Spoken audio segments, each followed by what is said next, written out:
Gesekan politik antara Gubernur Jawa Tengah Ganjar Pranowo dengan Ketua DPP PDI Perjuangan Puan Maharani dan Bambang Wuryanto belum selesai. Pada akhir pekan lalu, meski sebagai Gubernur Jawa Tengah, Ganjar tak diundang dalam pengarahan kader Partai Banteng di Semarang, Jawa Tengah, mantan Wali Kota Solo yang juga Ketua DPC PDIP FX Rudiatmo menilai urusan Ganjar, Puan dan Bambang Wuryanto semestinya selesai di internal partai, tidak diumbar ke publik. Diselesaikan secara internal, tidak di media ataupun di udara. Kalau memang dianggap itu salah dan sesuai dengan aturan partai, ya diberi surat peringatan. Peringatan itu kan ada 1, 2, 3 dan seterusnya. Kalau Pak Gubernur ini dianggap sudah kelewatan batas, apakah sudah dipanggil tentang adanya survei-survei dan lain sebagainya? Setahu saya kok itu bukan kemauan Ganjar untuk survei.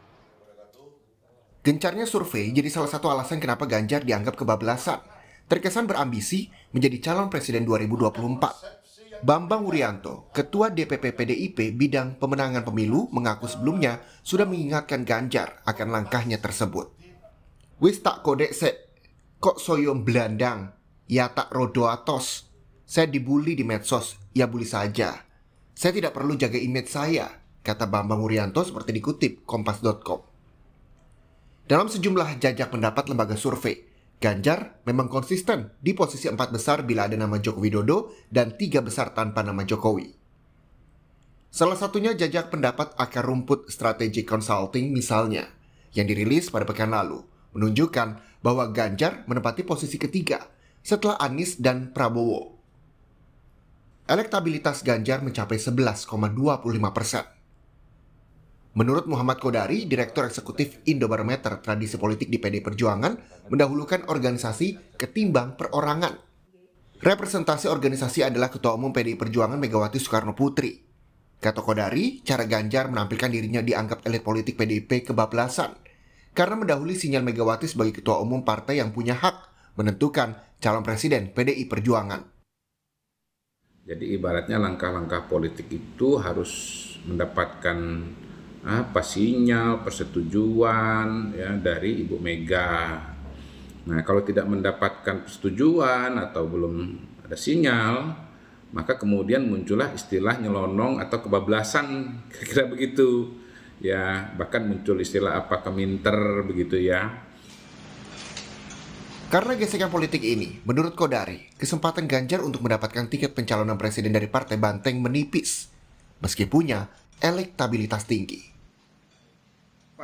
Ya, dengan situasi dan kondisi sekarang ini, saya kira memang agak sulit bagi Mas Ganjar untuk dicalonkan oleh PDI Perjuangan. Ya, memang hasil surveinya Mas Ganjar itu di atas Mbak Puan ya, walaupun bukan berarti nomor 1 dan konsisten nomor 1 jauh di atas yang lain begitu. Jadi istilah saya sih 4 besar ya, bersama Pak Jokowi, Prabowo, Anies dan Ganjar ya. Kalau lihat ini memang kuantitatifnya kuat tapi juga bukan sangat kuat. Nah, pada titik itulah kemudian kualitatifnya menjadi dominan. Ya, kualitatifnya apa? Ya tadi ya, proses komunikasi ya dengan DPP itu harus bagus.